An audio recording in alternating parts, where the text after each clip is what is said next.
This is not your regular Node.js tutorial, so if you're somebody who's new, just take a break, bro. Skip this video. I'm just kidding. You can stay and take a look. I'll see what I can do in order to help you understand a few important advanced things of Node.js, starting with what exactly happens when you try to do something asynchronous and how Node.js is not really a single-threaded programming language. Let's go. If you're new here, make sure you leave a like, subscribe to the channel and hit the bell icon. This is free of cost and helps the channel grow. Okay, so this video is not for weak-hearted because we will be diving deep into operating system fundamentals as well a little bit in order to understand what is happening. So let's understand about operating system. This is Windows, Mac, Linux, whatever you're running. Usually these operating systems, what they come up with is something known as a scheduler. Now the scheduler has one job. Its job is to allow certain processes to run on these 1, 2, 3, 4 cores of the system, right? Let's assume you have 4 cores on your system and you have Mac OS, right? It doesn't matter, but 4 cores, Mac OS, the scheduler right here, what it is doing is that it is picking from all the processes which are trying to run on your system. Let's say there are 20 processes. So it's trying to pick a single process, let's say P2, and trying to schedule the threads of that process on the 4 cores of the system. Let's say this P2 process is actually in fact Node.js process, right? Now, the fun part happens when you use an asynchronous library which can work on something known as libuv. Now stay with me here. What do I mean by that? Node.js, not really a programming language, a runtime. People get very upset when I say that it's a programming language, but let's get the facts straight. It is a runtime which sits on top of V8, right? And V8 also, in case of Node.js on server side, uses something known as libuv. If that is not clear, this is a V. So this libuv is basically a component just like V8, which is responsible for everything asynchronous in Node.js. Right? So the asynchronous nature of Node comes from libuv, and these are separate components, right? This library is not present when you're running JavaScript inside browsers, but that is still asynchronous because it uses something else. But the fact remains the same, that you need asynchronous behavior in Node.js, and that's what libuv gives you. Now, let's take a look at a function like bcrypt, for example. Bcrypt is a hashing function. That means it takes a single value which might be very long and spits out some random gibberish value, which is the hash of this particular value, right? It's used most commonly in password hashing for storing hashes of password instead of plain text password. But the fun thing about this is that this library, if you install it via npm install bcrypt, this installs a C++ binary, which is available to Node.js, right? Now this binary right here is asynchronous and can use this libuv to speed up a lot of computation. Let's take a look at how that does it. Let's say you have an HTTP server which is responsible for logging in people, right? And which uses bcrypt as a function call on the /login route. Let's say you suddenly have 500 people hitting the same route, and Node.js, being asynchronous in nature, can very well handle that. So the way it will work is that you would simultaneously have 500 calls to this bcrypt function, right? Which returns you a promise after processing everything. So what's happening right here on the first call, let's take a look at the first call. This function runs with the hashing and everything, and this does not return. Obviously, this returns you a promise which you await on. But the way this is working internally is that, like I said, I told you there is a C++ based library. So Node.js says that, hey, I don't know how to use this. I cannot call this because this is not a JavaScript code. Let me just ask the C++ guys, right? So it goes to the C++ binary. C++ says that, hey, I know how to execute it, but I could perform it in a much better way if I use libuv as well, right? Because of the asynchronous nature, because the library is asynchronous. So what the C++ does is that it goes to libuv and it says that I need to execute this bcrypt call, whatever it is inside of this. Now the fun part begins again, that libuv actually comes with something known as a thread pool, right? This thread pool right here is most likely, let's assume this is a collection of 4 threads, which is like a pool. It's not really executing in the system, but it's just a place, right? So libuv would say that, sure, I would place this in the thread pool, right? And once the process is available for the Node.js, we'll start executing it. So we go and store this in the thread pool. But remember, we have 500 or 499 more requests coming in, right? So the second request hit, the same thing happens. It goes to C++, C++ goes to libuv, and libuv adds it here in the second block, right? Similar thing for 3 and 4 as well, and that's it.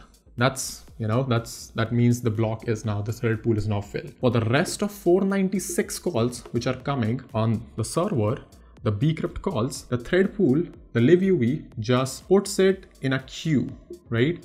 That, hey, let's just go ahead and wait because there is already a lot of stuff going on in thread pool, right? The thread pool is complete. Now, what happens is the moment we get the P2 process running in the operating system by the scheduler, the moment this happens, Node.js becomes active, and what libuv does is that it says to your operating system, hey, I have 4 threads which can be executed.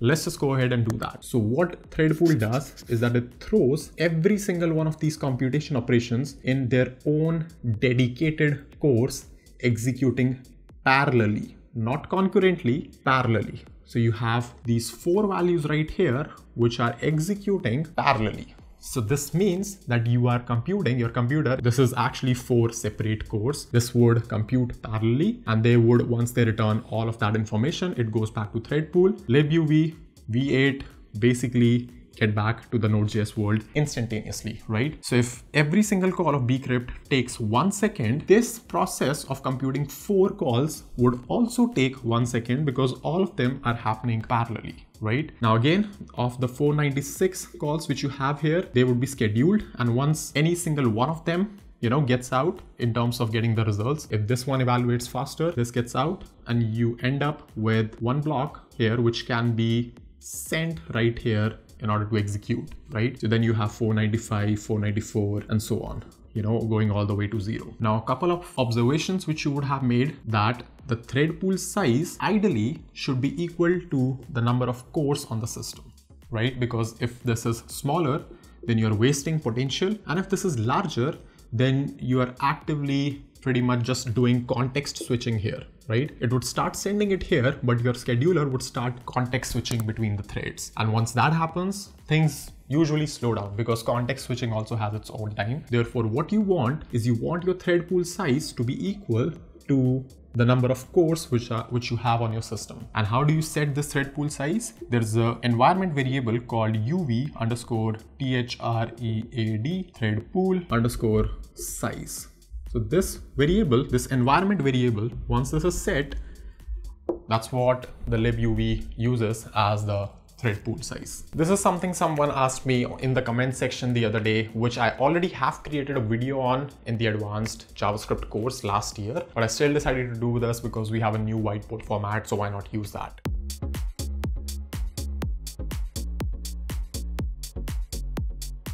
Different types of architectures which we see in serverless functions running Node.js or JavaScript, I should rather say, as a technology. So first of all, let me just clarify what I'm exactly talking about here. So we know that Node.js can run on servers, right? That's something which we don't need to discuss, but we also have serverless Node.js. That means serverless is nothing but only a way of saying that you don't have to manage the infrastructure. So in this space, the biggest player which we have, you can think of, is AWS Lambda. For example, AWS Lambda allows you to execute Node.js code in a serverless fashion. So what happens here is that you take some code, this is your Node.js code, you ship it to AWS, and AWS gives you an endpoint, let's say /abc, and whenever somebody hits that endpoint, this code executes. The second model which we have is Cloudflare. So Cloudflare worker-like model, and again, I'm not discussing all the models here because AWS Lambda has an equivalent in Google, equivalent in Azure. I'm just discussing about different models. So Cloudflare worker, what is this? This is interesting because what Cloudflare worker does is that it runs your code inside of a V8 engine, a running browser basically. So this is actually a browser, and this is where Cloudflare would run your JavaScript code. And there are obvious problems plus, benefits of doing this. We'll discuss about that. And the final thing which I have recently seen, which I'll probably do a video as well, is Deno deploy. Now this is a serverless area which Deno is offering as a SaaS product, which I'll also discuss later down the line, which also runs on V8, but obviously it uses Dino, and it uses something known as broadcast channel API as well, which we'll also discuss. So let's just discuss about these 2-3 models today. What are the differences and how they actually work? All right, let's come to AWS Lambdas and what's the benefits, what's the problem. AWS Lambdas run real Node.js. So you basically have functionality of pretty much anything you can think of in Node.js, the TCP connections, the DNS, the underlying operating system, and pretty much everything, right? So if you have a code which, somebody hits an ABC endpoint, AWS Lambda spins up a container. So this is a container running a sandboxed code of your Lambda, and then, result is returned, right? Now this obviously, because this is more secure in the sense that this is running inside of a container and AWS boots this container on demand, this is slower relatively to other two, which we'll discuss why that is the case. The case is because Lambdas, the Node.js runtime, takes time to initialize, right? And you can keep your Lambdas warm and, avoid those cold starts by actually just keeping this Node.js process running, which AWS also does automatically as an optimization, but it's still pretty bad for cold starts. I mean, it could range from anywhere from a few hundred milliseconds to a few seconds as well, just for the container to come up, let alone execute your code inside the container and then return the response. So, I mean, this is fine because this gives you,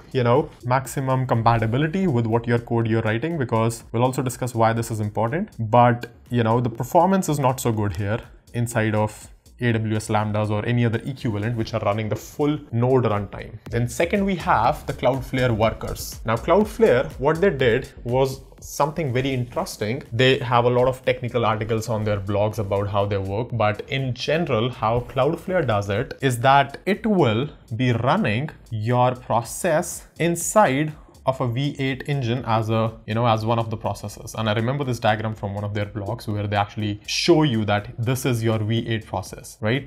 Your JS process, basically, not V8. So this area right here, you can think about this as pretty much when you open a browser, right? You would have multiple tabs in there. Each tab has its own specific runtime going on. Similarly, what Cloudflare does on server is kind of opens a tab for your code, right? Once that code arrives. And obviously this is much more faster than booting up the whole Node.js environment. Why? Because browsers already have this optimization baked in. So Cloudflare takes advantage of the V8 engine, Google Chrome, because they have like heavily optimized that whole workflow to just pretty much execute the code as fast as possible. So it uses a V8 as a main process, and these smaller processes are the executing code bundles of your JavaScript. And Cloudflare did some more optimizations on top of this, like, on the TLS handshake, they're able to start your process. In fact, like, not waiting for your API endpoint to complete even. Maybe we'll discuss it sometime later. But the point here is that they achieve,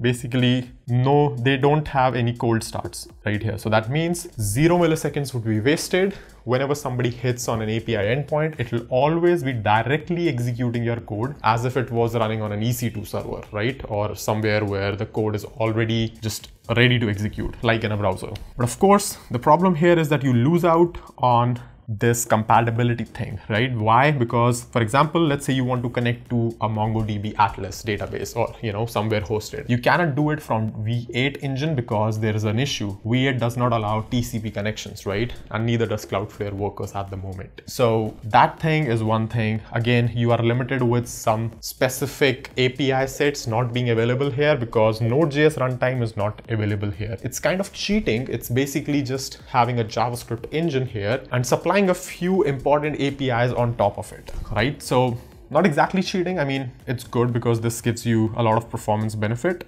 which is awesome, but it hinders your compatibility, right? So this compatibility is lost more or less, and you can just make pretty much only HTTP calls when you're writing a code inside of a Cloudflare worker. Now there's a third model I just recently came across, which is provided by Dino, and it's actually in beta right now. So it's not like beta or alpha or whatever. It's not meant for production or heavy use at the moment. But what these guys are doing is pretty interesting, apart from the fact they use Dino.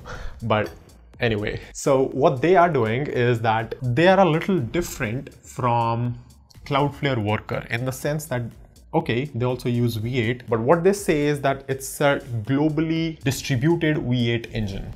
Now this is interesting because what they are trying to do is they keep your Node.js process long running, or Dino process I should rather say, long running, right? Just like you would have on an EC2 server. And this process, which is, your app is long running, this process can communicate via a single API with other processes around the world. Now, bear with me a little bit. We will go into depth of this in pretty much some other video, but the general idea is that if this is the world, for example, and there are 4 processes somewhere sitting around the world, Dino would automatically, depending on the latency and stuff, let's say if you're somewhere here, you might get this container executed inside of V8, obviously. If you're here, you would get this. So this is all fine, but these containers themselves can pretty much talk to each other, right? They can broadcast messages with each other. So it's almost like having if you want to create this on your own, you almost would want to have a Redis sitting somewhere as a, a single source of truth for distributing, or,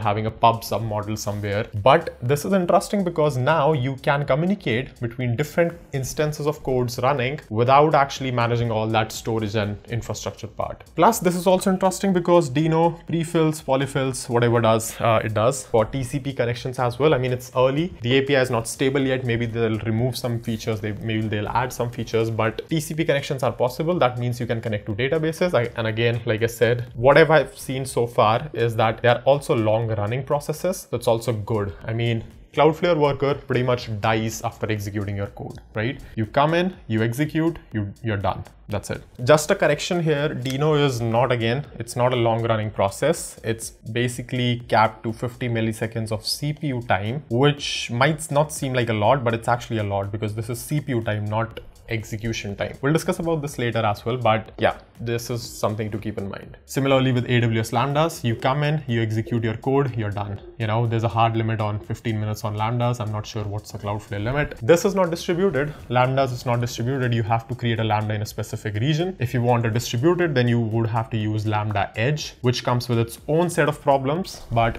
that's something for another day. Cloudflare workers can be distributed. I think, I'm not sure, like, do you have to enable some option or somewhere, or are they just distributed by default? Would have to take a look, but distribution definitely exists in Cloudflare workers as well. And Dino deploy is obviously, it's the new kid in the town, so it's definitely interesting to keep an eye on. So what should you be using? What's good for you right now? Well, considering that Dino deploy is already in beta or alpha, this is not something I would recommend to use in projects right now. Give it 6-12 months, see how it turns out, and then maybe we can consider using this. Cloudflare workers is an amazing choice if you just have some simple edge work which does not involve any TCP connections majorly. If you don't have a database like MongoDB or something which requires a TCP connection, it's the best choice I think you would have. Or if you have sophisticated requirements where your Lambdas or your worker code should be in a VPC, a virtual private cloud, then also Cloudflare is not a choice. But in any other case, I would try to personally as a developer optimize my code for workers because of this performance thing, right? I mean, at the end of the day, okay, Cloudflare might be a little bit faster than AWS and Dino, but at the end of the day, if you're able to extract out maximum performance without compromising anything, I mean, that's the best choice to have, right? But in our case, for example, for codedamn, we use MongoDB Atlas, at least for now. So we need to run our code on AWS Lambdas, right? So this is the most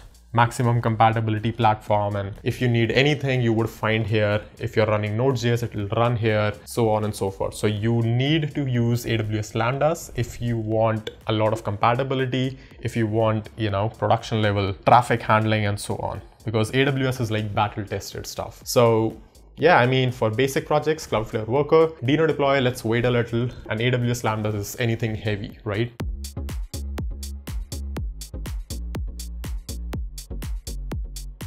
The biggest feature which was released in Node 17, and you would probably not find it in the release notes as well. In the release notes, we do have some amazing Node 17 features, which you can see as the headlines basically. More promiseified APIs, OpenSSL support, better stack traces with Node.js, V8 upgraded, and so on. But one feature which is not explicitly mentioned in these release notes is the ability to finally clone an object, finally deep clone an object for the very first time natively in JavaScript. What do I mean by deep cloning an object? What does that all mean? And what is the new feature in Node.js? So before actually looking at what is the new method in JavaScript in Node.js 17, let's actually understand a little bit about objects in JavaScript. So if I create an object which has a prop1 of Mehul, and if I try to create another object which is same as the previous object, and if I go ahead and just say another object dot prop1 is codedamn, for example, and if I try to console log my original object, you're gonna see that because I have written this statement, this also overwrites the original object which I had,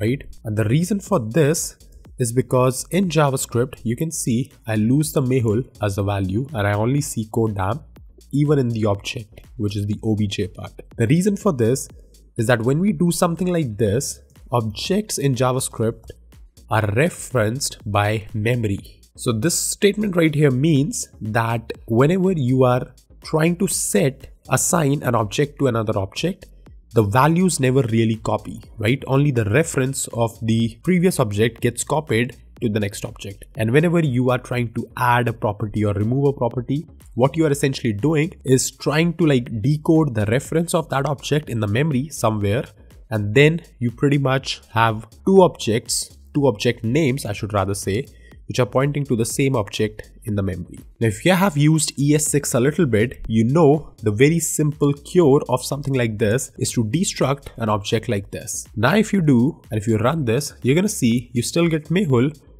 but on the other hand, if you console log the modified object, you get the modified value. This is all fine and good, but let's go one level deeper. So I'm going to say prop2, and then I'm going to say another prop, and I'm going to say this is also Mehul, or let's say Mehul2, for example. Now, what I'm going to do is I'm going to say another object dot prop2 dot another prop, and then I'm going to set this to codedamn. And a little typo over here, this should be another prop, not another object. So you can see now when I try to access another object with a prop2 with another prop, what we're gonna see is if I run this, you're gonna see we get the original object modified. You can see it changed from Mehul2 to codedamn, and at the same time our new object also is modified, which is expected. But the reason our original object got modified is because in JavaScript, when you do a destructuring like this is actually a shallow clone. So let's take a look at this program over here, which explains this in a little tidier fashion. So we have another object over here and a nested object. This is like a nested object, right? So I create a copy for this and I try to compare object and copy with each other. Now, when I run this code with just object is copy, you can see that it returns me false, because obviously they are not referring to the same object, because that's what destructuring does, right? We know that. But the moment you try to do it on a second level prop, you're gonna see that your object.prop1, which is this particular object right here, actually is the same as copy.prop1, right? So what we say that when you use destructuring, you are doing shallow cloning of an object. That means only the first layer of the keys and the values would be copied as different values in the newer object, and the rest of the objects, if they were as present as values, they would still point to the same objects in the memory. This is super important, because now I cannot really work with this copy variable and say prop1.prop2.prop3 is equal to something, because the moment I say that, I'm not only just modifying the copy, I'm also modifying the original object. So this is not something I can do. Now the question then is, how do you deep clone an object? And deep cloning pretty much just means that you pretty much just reconstruct this object from ground up, that the copy object and the original object don't really share any sort of common memory among their objects, right? Because you don't want the scenario where you change a property on the object, on a original object, and it reflects in the copy, or vice versa. So the practice of creating two objects from a single object where both of them are completely independent from each other, this is known as deep cloning an object. Now in JavaScript, there are multiple ways to deep clone an object, and one of the popular ways which I remember is you actually stringify the object itself, which is the original object, and then you parse it again. Now, of course, this has its own drawbacks that you lose on JavaScript specific data structures or, functionalities like functions or circular dependencies and so on, or maybe like even things like null or undefined, things like these. So you would not really null is valid in JSON, but you would lose on undefined, for example. So this is like a problem, but for a majority of cases, this used to work fine. So if I say like deep clone, something like this, and if I do a deep clone of this, then you're gonna see, if I remove the shallow clone version, if I go to terminal and run the script, you're gonna see in this case, we pretty much get false on both of them, right? Because I'm parsing this and I'm then stringifying it and then parsing it again. And if you want to just take a look at the deep clone object, you can just deep clone and take a look at both of these objects together the following way. So you can see that, okay, let's do it one by one. So if you see, the deep clone object is pretty much the same as your original object, except for the fact that it is truly a deep clone. For the first time in JavaScript with Node 17, you need Node 17 for this. What JavaScript has done is that now all you have to do is say structured clone. Let me just see, structured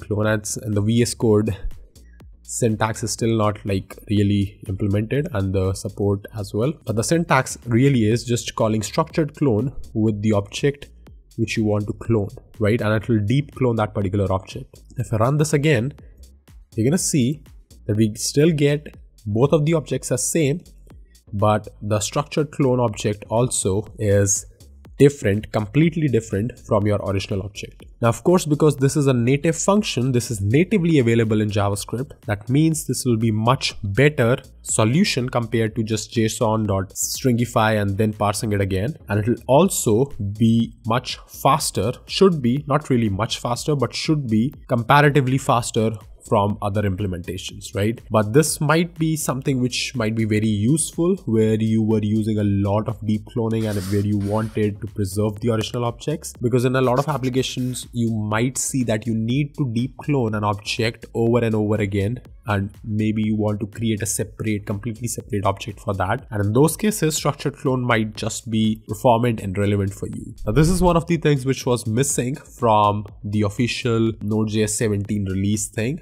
I'm sure like it will be present somewhere in the documentation buried, but yeah, I mean, this is like an interesting addition to Node.js, and this feature is also coming to Chrome, Firefox, to browsers as well, basically. And yeah, with the release of Node 17, Node 16 has been promoted to LTS. So this is like a good news. If you were looking for upgrading to Node 16 in production, this might be a good time because now they will be supporting it long term.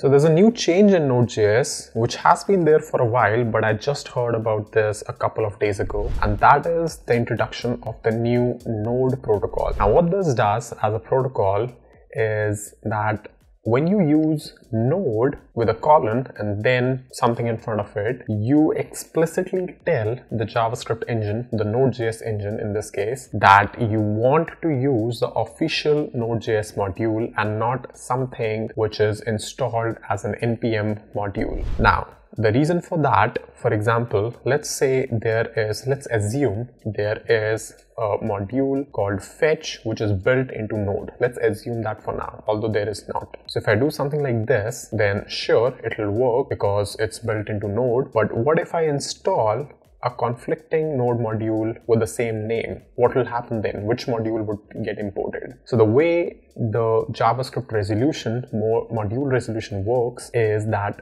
firstly, it will try to look for the module inside your immediate Node modules folder, right? Then it will go ahead and try to look for the module in one directory up. And then it will continue to do so until it finds that, hey, I want to import it from the global modules folder, right? Which is in this case the one which is the inbuilt module. Similarly, for things like FS, for example, file system module, if you have any sort of malicious module or something which is installed inside Node modules, then this would be imported as the module instead of the official one. And in most cases, you probably don't want to have that. You want to import the official module. So now what you can do is you can do a node and then a colon and then the name of the module. So if you do something like this over here, and if you try to run this with node.js, that is the name of this file, you're gonna see you get the complete,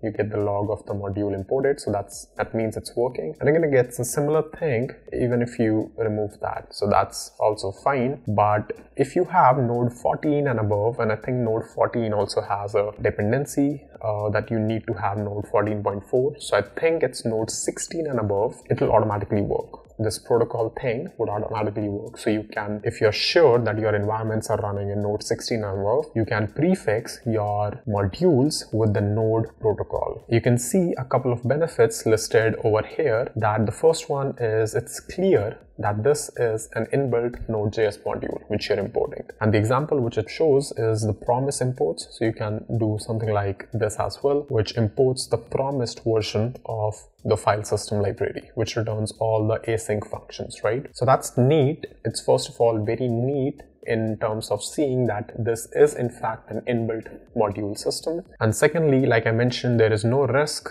that a module in the node modules installed folder would override a built-in module. So in this way, you can pretty much include conflicting node modules as well. The one which is installed with the same name as something which already exists in Node. And like it says, it is especially important when Node.js adds a newer module, which is a native module. And this is important because Node.js in fact is working on a standard library. So if you take a look at this proposal by TC39, which is built-in modules, that is JavaScript standard library, this is probably one of the best things that would happen to JavaScript if this lands, because one of the things which NPM ecosystem and JavaScript is frowned upon a lot is that there is no standard library built into JavaScript, which means that even for very small tasks, a lot of people just randomly install any sort of NPM module, which then later leads to some crashes or some rogue developer deleting or just manipulating the source code, which leads to all sorts of problems. So having a standard library system built into JavaScript would be great, but it will also break a lot of existing packages if Node starts releasing inbuilt modules with the same conflicting names. But something like this would fix it greatly, because now Node can release inbuilt modules without actually breaking the functionality, because the existing code bases, the existing functions would keep on working with non-Node imports as well. But if you want to opt into using Node.js, all you have to do is prefix it with a Node protocol. You can see that with version 16 and above and version 14.18 and above, this syntax works with both Node import, ESM import and CommonJS require. With 14.13.1 and 12.20 above, it only works with ESM import. So just to be on the safer side, it's better that you are running anywhere which is above 16. So that should put you in a safer spot. And of course, this is supported by default in TypeScript with the latest version of Types Node.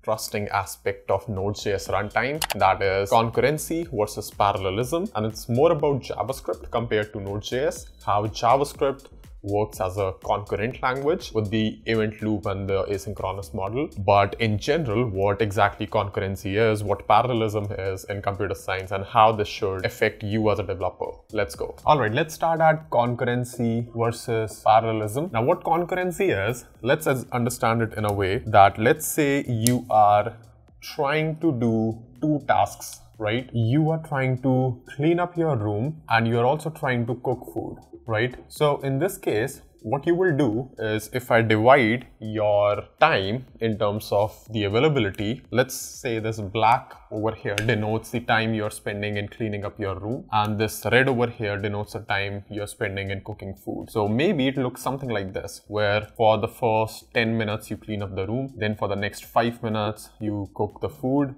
maybe stir a few things, maybe add a few things, and for the next 7 minutes again you clean up the room, then for the next 4 minutes you cook up the food for some more time and so on. So what you as a person are doing here is that you're splitting your time into different tasks. You're distributing it into different tasks, but at the end of the day, you're trying to do a bunch of things together, right?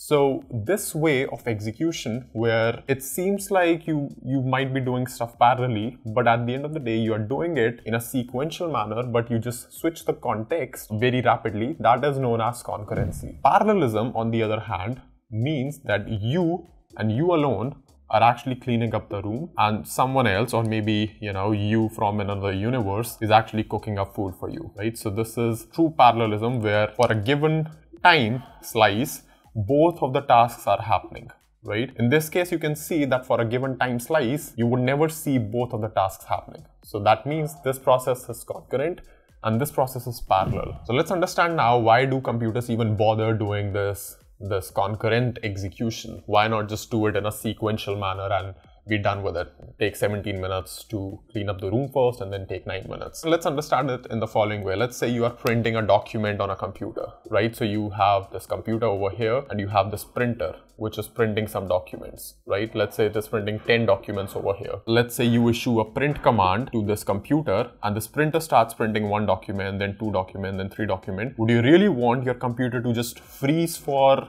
as long as these 10 documents are not printed and not respond to any cursor movement or any keystroke or anything? Obviously not, right? You would want to keep using your printer parallelly to your computer, right? Or you just want that computer, hey, just keep handling that printing part, I don't really care. But I also want my interactivity and my user stuff back on my system. Now this might be a little wrong and oversimplified example, because printers technically won't really need the access to the CPU all the time, because they also just like really copy the documents and stuff in their own internal memory. But you get the idea that if this execution over here isn't concurrent in a way, then this would actually be a disaster for your user experience. That's why your computer needs to switch the context all the time and see what else needs my priority at the moment. Now discussing this in the Node.js concept, now Node.js is not a language which executes stuff parallelly, right? If you have a single core system, you would always be able to run a single thread of Node.js, right? That means